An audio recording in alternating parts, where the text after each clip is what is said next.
여호와여, 내 마음이 교만하지 아니하고 내 눈이 오만하지 아니하오며 내가 큰 일과 감당하지 못할 놀라운 일을 하려고 힘쓰지 아니하나이다. 실로 내가 내 영혼으로 고요하고 평온하게 하기를 젖된 아이가 그의 어머니 품에 있음 같게 하였나니 내 영혼이 젖된 아이와 같도다. 이스라엘아, 지금부터 영원까지 여호와를 바랄지어다. 아멘. 네, 요즘 날씨가 낮에는 더웠다가 새벽에는 또 기온이 확 떨어지고 일교차가 굉장히 심합니다. 비가 내렸다가 또 화창했다가 이렇게 급변하는 날씨 속에서도 동일한 마음으로 예배 자리에 나오시는 성도님들에게 주님의 은총이 함께 하시기를 바랍니다. 우리가 방금 읽은 시편 25편은요, 읽는데 한 25초 정도밖에 안 걸립니다. 하지만 이것이 우리의 가슴으로 내려오고 우리의 삶으로 내려오는 데는 25년도 더 걸릴 수 있어요.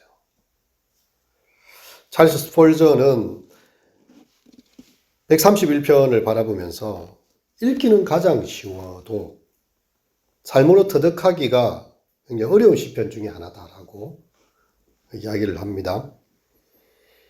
우리가 하나님 앞에서 안달해하지 않고 조용하고 자신감 있게 그냥 하나님과 함께 있음을 흡족하게 여기는 것, 그런 마음의 단련이 필요한 것이지요. 이 배고픈 아기는요, 아무리 달래고 어르고 뭐 다른 것에 주의를 준다 해도 아랑곳하지 않습니다. 엄마 젖을 달라는 거죠. 시끄럽게 울어 젖히고 있어요. 자기가 원하는 걸 빨리 얻어야 돼요. 결핍함이 있기 때문에 엄마가 보고 필요 없습니다. 뭔가 갖다 줘야 돼요. 자기한테 입에 물려줘야 됩니다. 부모는 이렇게 엄마가 젖이 안 나올 때는 공갈적 꼭지라도 물려놔야 애가 울음을 잠잠케 하지. 자기 원하는 게 있으면 떼를 쓰고 난리가 납니다. 근데 어머니가 이제 젖을 물리기만 하면 금세 조용해져요. 언제 자기가 그랬느냐는 듯이. 하지만 이제 수유기에서 이유기로 지나갈 때가 있죠. 젖을 떼면서부터는 엄마한테서 무엇을 얻는가 보다도 단순히 엄마 곁에 있는 것에 대해서 아기는 굉장히 익숙해집니다. 아기들이 엄마를 안 보는 것 같죠. 막 자기 하는 거 노는 것 같지만 엄마가 이제 계속 살핍니다. 엄마가 있으면 뭐든지 자신감 있게 하지만 엄마가 없으면 이제 엄마를 또 찾기 시작하는 거죠. 이 조금 더 성숙한 아기가 엄마 젖을 떼어낼 때에 엄마와 함께 있음으로써 그냥 마음의 안도감을 느끼는 것입니다. 그래서 이 아기에게 어떤 소유보다도 그냥 소중한 존재의 의미가 크게 느껴지는 것이죠. 엄마가 내게 이제 젖을 공급하지 않아도 엄마가 있으면 마음이 평안한 그런 상황입니다. 이것이 바로 오늘 시편이 이야기하는 그런 골자입니다. 하나님과 함께 있음으로 그냥 행복한 거죠. 내가 때를 쓰고 뭘 들어주고 모든 것이 원하는 대로 돼서가 아니라 그냥 하나님의 전에 나오는 것만으로도, 그냥 하나님의 임재 안에 있는 것만으로 행복한 사람. 이것이 쉬운 것 같지만요, 가장 어려운 신앙의 경지입니다. 오늘 본문이 이렇게 시작하고 있습니다. 1절 다 함께 읽어보겠습니다. 여호와여, 내 마음이 교만하지 아니하고 내 눈이 오만하지 아니하오며 내가 큰 일과 감당하지 못할 놀라운 일을 하려고 힘쓰지 아니하나이다. 여호와여, 내 눈이 하나님을 바라보고 있습니다라는 거죠. 그래서 하나님께 눈 맞추려고 했을 때에 그의 마음에 교만한 생각들이며 오만한 것들을 다 가지치게 하고 잘라내는 것입니다. 그럼 신앙은 사실은 가지치기의 모습과 같습니다. 제가 예전에 천안에서 사역할 때에 천안 바로 옆에 이제 천안 성환이랑 성환배가 있어요. 성환배. 교회 사택에서 이렇게 가다 보면 이 배꽃이요, 달빛에 밝히면 하늘에는 정말 밝은 달이요, 땅에는 배꽃이 너무 아름답습니다. 성환, 배가 이렇게 해서 여물어지는구나. 이화의 월백하고 은하니 삼경이 이제 딱 그 시조가 생각이 나요. 이 달빛에 비치는 저 배꽃의 아름다움. 근데 이 낮만 되면 농부가 와가지고 하는 일이 다 가지치는 거예요. 이따만한 성환배 하나를 만들기 위해서 다른 작은 배들이 없어지게 다 잘라내고 이 배 하나를 나부해서 얻는 거죠. 그러니까 크고 굵고 맛있는 배가 나오는 것입니다. 여러분, 식물에게 있어서 자기는 가지를 뻗었는데 많은 열매를 맺고 싶어 하는데, 이 정원사는요, 농부는요, 그 가지를 훼손해버리는 것처럼 보입니다. 하지만 목적은 분명하죠. 단 하나의 튼실한 열매를 맺기 위해서 나머지 것을 기꺼이 다 버리는 그런 것입니다. 여러분, 다윗의 시 아닙니까? 다윗은 다른 시편에 그렇게 이야기해왔죠. 내가 여호와께 구하였던 한 가지 일, 한 가지만 해도 족하다는 거죠.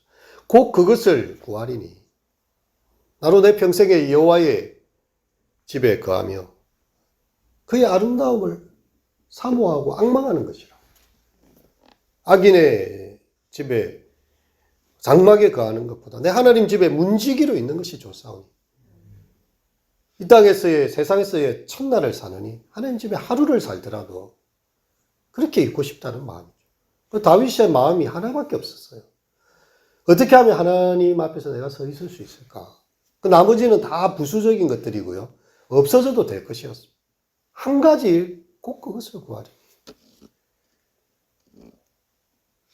그것이 바로 여호와의 아름다움을 앙망하고 그물을 사모하는 것이었다는 거죠. 이 131편의 말씀은 우리의 삶에 무절제한 야망과 때를 쓰는 습성을 다 가지치게 해버립니다. 시인은 하나님 앞에서, 사람 앞에서 교만하지 않기를 바랬어요. 오만한 마음, 교만한 것들을 내가 놀라운 세상, 내가 큰 일들과 감당하지 못할 일들에 대해서 그런 게 내 힘쓰지 않는다는 거죠. 오직 하나님만. 내가 하나님 앞에 기도할 수 있는 것 자체로 행복한 거죠. 기도해서 뭘 얻어내서가 아니라 이 새벽에 눈을 떴는데 하나님의 전에 나와서 그분 앞에 그냥 가만히 있을 수 있는 것 자체가 행복한 사람입니다. 여러분, 사단이 이 사람을 어떻게 유혹을 할 수가 있겠습니까? 야, 너는 네 원하는 대로 기도가 안 이루어졌잖아.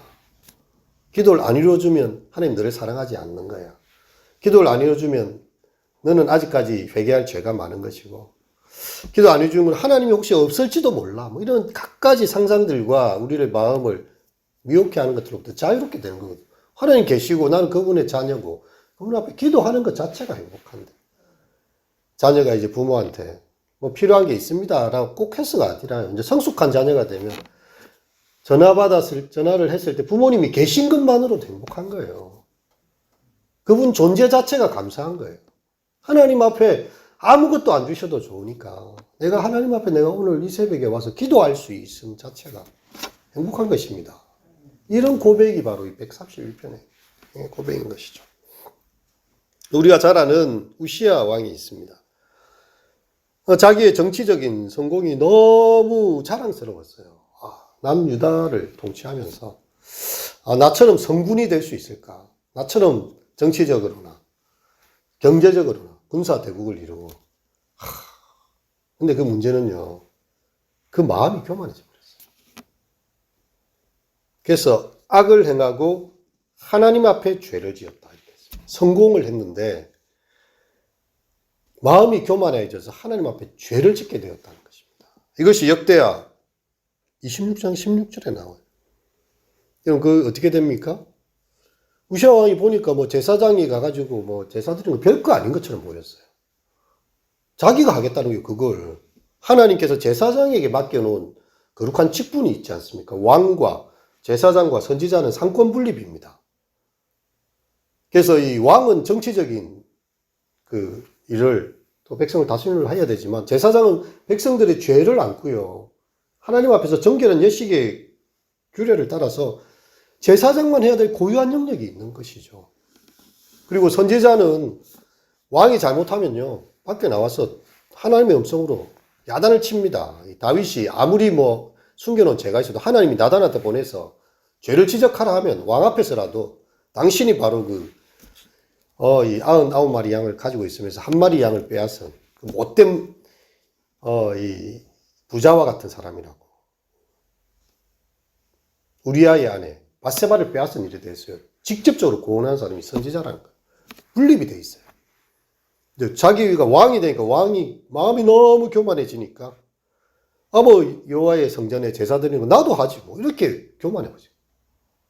그게 딱 드러나는 거예요. 어떻게 됩니까? 그럼 잘 알듯이 하나님께서 그 이마에 문둥병을 보내십니다. 한센시 병이 들리고 나병이 들었어. 그때 진짜 깨닫는 거죠. 이게 내가 이렇게 교만할 게 아니야. 그는 그 일 이후로 왕의 일을 하지 못합니다. 하나님은 눈이 높고 마음이 교만한 자를 용납하지 않기 때문이죠.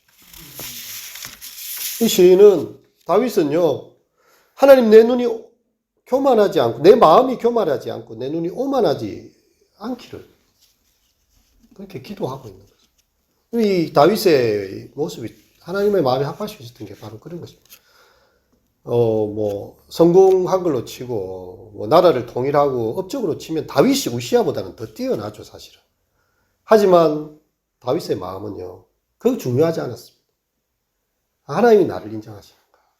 하나님 앞에서 내가 예배자로서 예배할 수 있다면 다른 거 다 없어도 괜찮습니다. 다윗의 마음은 큰 일과 위대한 일들, 놀라운 일들에 관심을 끄고요. 하나님 앞에서 자신을 낮추는 마음에 그렇게 항상 있었던 것이죠. 그가 하나님 앞에서 어떤 모습이고 싶어 했습니까? 2절 말씀을 읽겠습니다. 실로 내가 내 영혼으로 고요하고 평온하게 하기를 젖된 아이가 그의 어머니 품에 있음 같게 하였나니 내 영혼이 젖된 아이와 같도다. 아멘. 어머니 품에 고요하고 평안이 있는 아기처럼 하나님 품에는 그냥 있는 것이 행복합니다. 젖달라고 떼를 쓰고 울어대는 아기가 아니라 그냥 엄마 있으니까 너무 행복해요. 이 아기가 성숙된 아기죠. 엄마 품에 안겨서 젖된 아기가 어느 시기를 지나서 이렇게 있는 것처럼 내가 하나님 품에 있는 것이 그냥 너무 좋습니다. 아주 유아기에는요, 엄마 자신도 자기의 확장으로 여기는 애들이 엄마로부터 주어지는 모든 것들을 엄마라는 고유한 인격체로 보지 않고 자기 몸의 확장체로 느낀다고요. 엄마는 자기 부속품인 거죠. 자기 필요한 걸 채워주는 존재로서의 엄마만 존재하는 거예요. 그래서 성경에 보면 계명 중에 10가지 계명 중에 약속 있는 첫 계명을 주셨잖아요. 무엇입니까? 내 부모를 공경하라. 우리의 마음이 부모를 공경하는 게 자연스러우면 계명을 주셨겠습니까? 자녀를 사랑하라 이런 구조는 없어요. 자기를 자기 몸처럼 사랑하라 이런 구조는 없습니다, 성경에. 그런 계명은 말 안 해도 내리 사랑이에요. 그냥 가만히 있어도 자기 자녀한테 눈이 가고 하는데 자녀 입장은 안 그렇다는 것이죠. 부모님이 내한테 주는 게 없나? 떡고물이 없나? 내가 부모로부터 좀 쟁취할 것이 없나? 부모로부터 내가 좀 뺏어올 것이 없나? 이게 인간의 미성숙한 모습이라는 거예요. 너희가 그런 식으로 부모님을 대하지 말아라는 거예요. 내 낳은 어미와 아버지를 즐겁게 하고 존재 자체로 감사해라. 감사해라. 공경하라. 이는 내가 잘되고 이 땅에서 장수하리라. 어디 계명 다른 계명에 축복을 얻겠습니다. 이것이 우리 인간에게 자연스럽지 않다는 거예요. 우리의 죄성이고 이기성을 보여주고 있습니다. 그래서 사람에 대한 계명 중에 제일 큰 계명, 내 부모를 공경하라. 우리 하나님에 대해서도 마찬가지죠. 하나님을 우상처럼 섬기지 않고, 지난주에 목사님이 예배 자리에 앉아있지만 우상 숭배한 사람이 많다고 막 호통을 쳤지 않습니까? 자기가 필요한 것만 어떻게 얻을 수 없나? 이게 우상 숭배라는 거예요. 단적으로 표현하면. 하나님 오늘 내가 예배 드려서 좋습니다라는 마음이 나오지를 않는 겁니다. 내 원하는 대로 꼭 이루어주고 자기 생각하는 때에 자기 원하는 그림으로 탁 만들어주는 하나님을 기대하는 거지. 욥처럼 고난에 확 던져놓고 그렇게 괴롭히는 하나님을 인정할 수가 없는 거죠. 근데 욥의 신앙의 성숙 때문에 그건 거죠. 예. 나의 가는 길을 오직 그가 아시나니 나를 연단하신 이후에 단련하신 이후에 내가 순금 같게 돼서 나올 것이다. 자기는 고난의 연장에 있고 고난의 문제가 해결되지 몸이 아파 죽겠어요. 애들은 다 죽었어요. 아내는 욕하고 죽으라고 악담을 하고 떠나버리고 친구들도 와서 계속 자기를 공격하는 이 모든 상황에서도 나의 가는 길을 오직 그가 아시나니 내가 육체 밖에서라도 주님을 배웠겠다. 주님 배우는 게 목적이었어요. 만약 이 땅에서 육신으로 배울 수 없다면 빨리 육신을 벗어서라도 주님 배웠겠다. 하나님께서 자기에게 그 고난의 상을 허락했지만 그는 이 고난으로부터 빨리 벗어나기를 기도하고 조급증이 전혀 없었습니다. 그냥 물론 힘들었겠죠. 욥 또한 사람 아닙니까? 얼마나 침삼킬 동안도 하나님 나를 가만두지 않고 어떻게 해서 나를 이렇게 괴롭히십니까? 이렇게 이야기도 했지만 그럼 하나님에 대한 자기의 순전함을 지켰어요. 자기의 생일을 저주했습니다. 얼마나 힘들고 고통스러운 태어남을 저주할 정도. 그렇다고 해서 하나님에 대해서 입으로 범죄하지 않았습니다. 이 애매한 경계처럼 보이지만요. 자기는 하나님 배우는 게 욥의 신앙의 절정이었죠. 그럼 그렇게 기도하는 사람이 예배당에 주일 나온 사람 몇 사람 되겠습니까?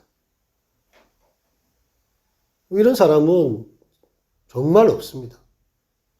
자기 원하는 대로 때를 쓰듯이 막 요구하는 대로 구해달라고 그런 사람들만 우리 가득한 것이죠. 우리의 모습이 그러합니다.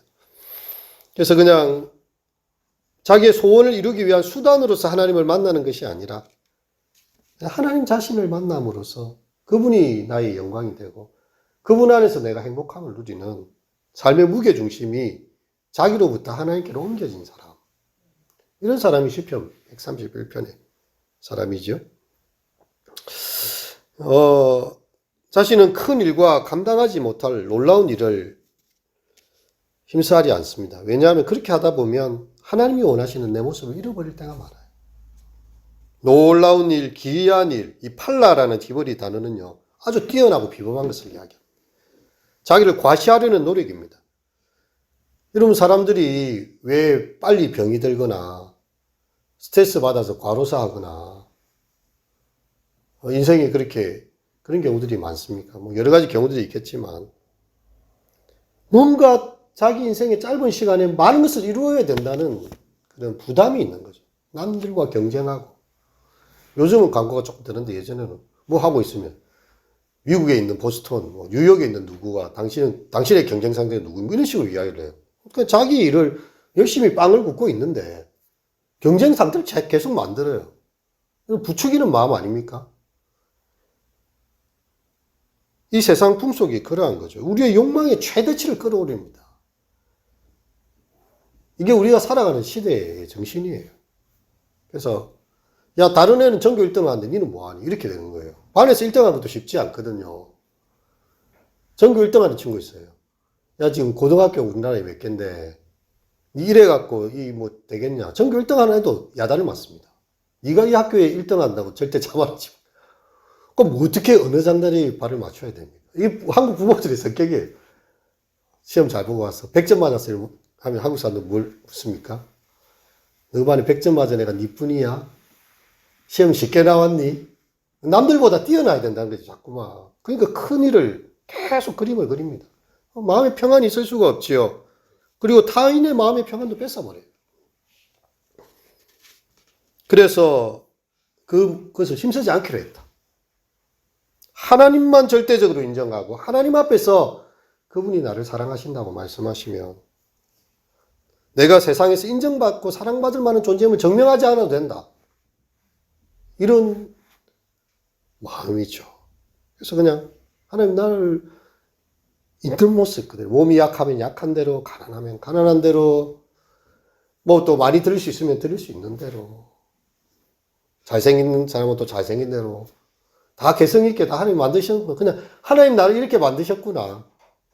다른 사람과 비교하지 않고, 하나님 형상으로 이렇게 저를 만드셨네요.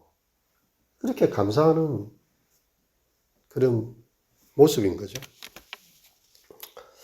이것이 바로 하나님 앞에서 젖된 아이가 어머니 품에 있는 것처럼 행복해하는 것입니다. 젖된 아이는 뭘 요구하지 않습니다. 세상의 큰 일도 기이한 일, 시끌벅적한 데서 자신의 존재감을 찾고 싶어 하지 않습니다. 그냥 엄마만 있으면 되듯이. 나는 하나님 한 분이면 그냥 만족합니다. 이 신앙이 정말 최고의 경지의 신앙이 되는 거죠. 여러분, 신앙의 초기 단계에서는요, 표적들이 막 일어나요. 성령의 어떤 능력들이 나타나게 됩니다. 하나님께서 또 그런 일들을 통해서 신앙을 진전시켜 주세요. 기도했는데 기도가 바로 응답이 돼요. 진짜 하나님 계시네. 근데 신앙생활을 이렇게 쭉 하다 보면요, 제자의 삶을 살아가게 되면 피부로 와닿는 그런 위로가 별로 없어요. 열심히 기도했는데 아무 응답이 없는 것 같아, 하나님. 분명히 그때는 하나님께서 기도 즉각 응답해 주셨는데 지금은 응답이 없는 것 같아요. 하지만 우리는 여전히 하나님을 바라기를 하나님 원하시는 거죠. 이제는 너가 좀 성숙된 단계가 돼서 나 자신을 좀 바라는 모습이 되어라 라고 주님께서 이야기하는 거죠. 초신자 때처럼 그런 감격과 그런 응답이 없다면 우리가 더 이상 그리스도인이 아닌 것입니까? 하나님 나를 버리시거나 우리가 엄청난 잘못을 저지르는 것입니까? 이제 그게 아니고요. 신앙의 수유기를 맞이하는 초신자, 어린 신자의 때가 있었다면 이제는 이유기로 지나가는 거예요. 우리의 신앙이 성숙되기 때문에 하나님께서 굳이 그때 즉각 원하는 대로 응답을 안 줘도 우리는 아는 거죠. 하나님의 때에. 하나님께서 우리에게 가장 좋은 것을 그분의 방법대로 하시기 때문에 그냥 그분을 믿고 신뢰하는 것입니다. 하나님, 내 주여 뜻대로 행하시옵소서. 이 세상 한가운데서 우리는 주의 음성 듣는 거지요. 우리 한 가지를 기억할 것입니다. 예수님께서 세례 요한에게 세례 받으실 때에 하늘로부터 음성이 나왔습니다. 다른 말이 아니었어요. 이는 내 사랑하는 아들이요, 내 기뻐하는 자라. 그 한마디, 하나님 한마디면요, 예수님은 광야의 모든 시험도 다 이겨내셨고요. 하나님의 아들인 걸 네가 증명해봐라. 그런 필요 없습니다. 하나님 아들인데 하나님 말씀하셨는데 주 너희 하나님 시험하지 말아라. 주 하나님만 경배하고 그를 섬겨라. 사람이 떡으로만 사는 게 아니라 하나님으로만 말씀으로 산다. 우리는 이 두 가지 음성이 오늘도 우리 곁에 싸우는 것을 보게 됩니다. 우리는 두 음성 사이에서 우리가 하나님의 자녀인 것을 감사하고요. 그 은혜로 말미암아 구원받은 하나님의 백성으로서 오늘도 살아가시는 모든 성도님들 되시기를 축원드립니다. 기도하시겠습니다. 이스라엘아, 지금부터 영원까지 여호와를 바랄지어다. 아니, 우리가 바랄 것은 큰 일, 감당하지 못할 놀라운 일들, 그런 것들이 아니라 여호와 하나님의 얼굴인 것을 압니다.